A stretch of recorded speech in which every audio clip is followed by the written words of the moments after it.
We'll begin by looking at Liza Minnelli's chart. The first thing that we look for are any planets in rulership. Planets in rulership will be at the top of a tree. They're their own bosses and they don't have to report to anyone. As we look at Liza Minnelli's chart, we see that she does, in fact, have a planet in rulership. Her moon is in Cancer. So we put the moon in Cancer at the top of a dispositor tree. The moon rules every planet in Cancer. So any planet in Cancer will report directly to the moon. So we next look to see if she has any other planets in Cancer. We see that she has Mars in Cancer and Saturn in Cancer.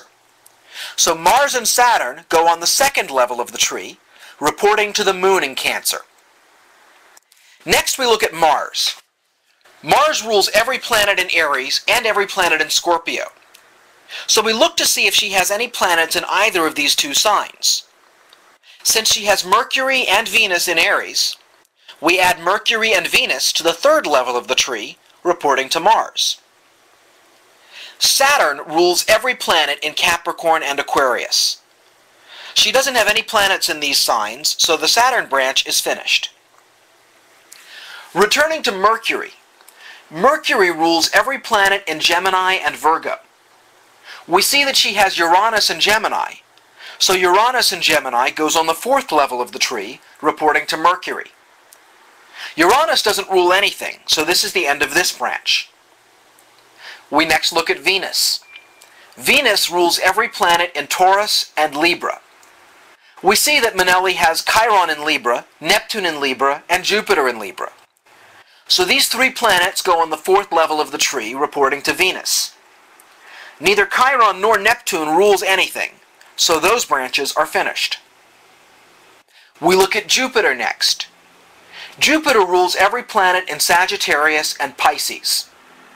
Liza's Sun is in Pisces, so we place the Sun on the fifth level of the tree, reporting to Jupiter.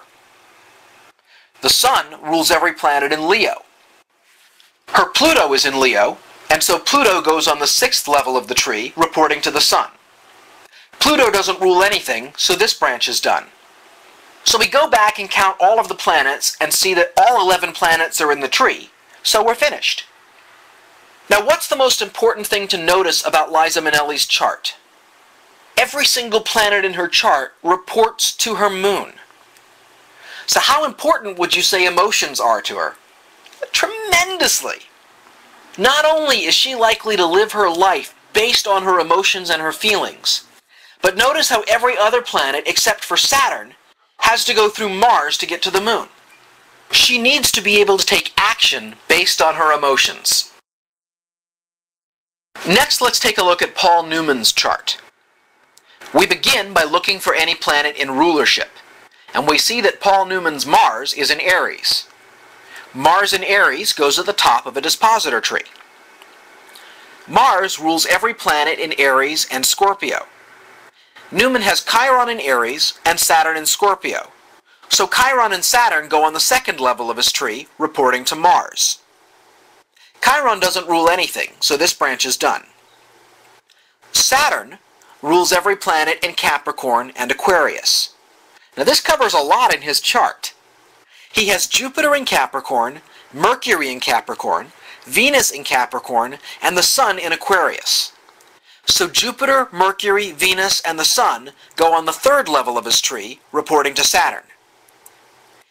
Jupiter rules every planet in Sagittarius and Pisces. Newman's Moon and Uranus are both in Pisces, so the Moon and Uranus go on the fourth level of the tree, reporting to Jupiter. Uranus doesn't rule anything, so that branch is done.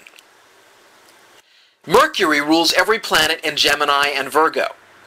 Newman doesn't have any planets in these signs, so this branch is done.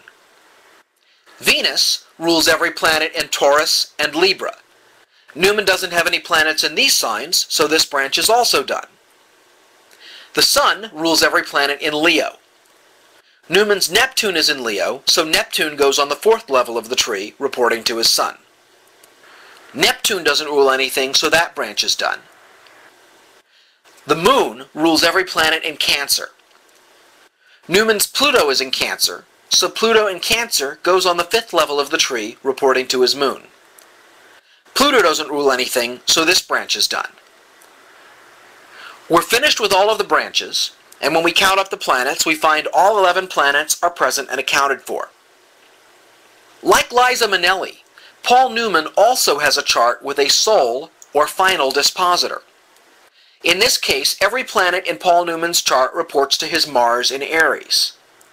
However, when we look a bit closer at Newman's chart, we see that even though every planet ultimately reports to Mars, none of the planets actually get to report to Mars directly, with the exception of Chiron. Every planet in Newman's chart reports to Saturn, and then Saturn reports to Mars. This creates a very different dynamic than we would expect if more of the chart reported directly to Mars in Aries. Mars in Aries is all about taking impulsive action. Mars in Aries is the general, ready to order his troops into battle at a moment's notice. This general, however, has a very smart and very cautious lieutenant that carefully screens the intelligence data that he sees. Because Saturn in Scorpio acts as a buffer between Mars and the rest of the chart, Newman is far less likely to take rash, impulsive action. When he takes action, he almost always has a plan. Now let's look at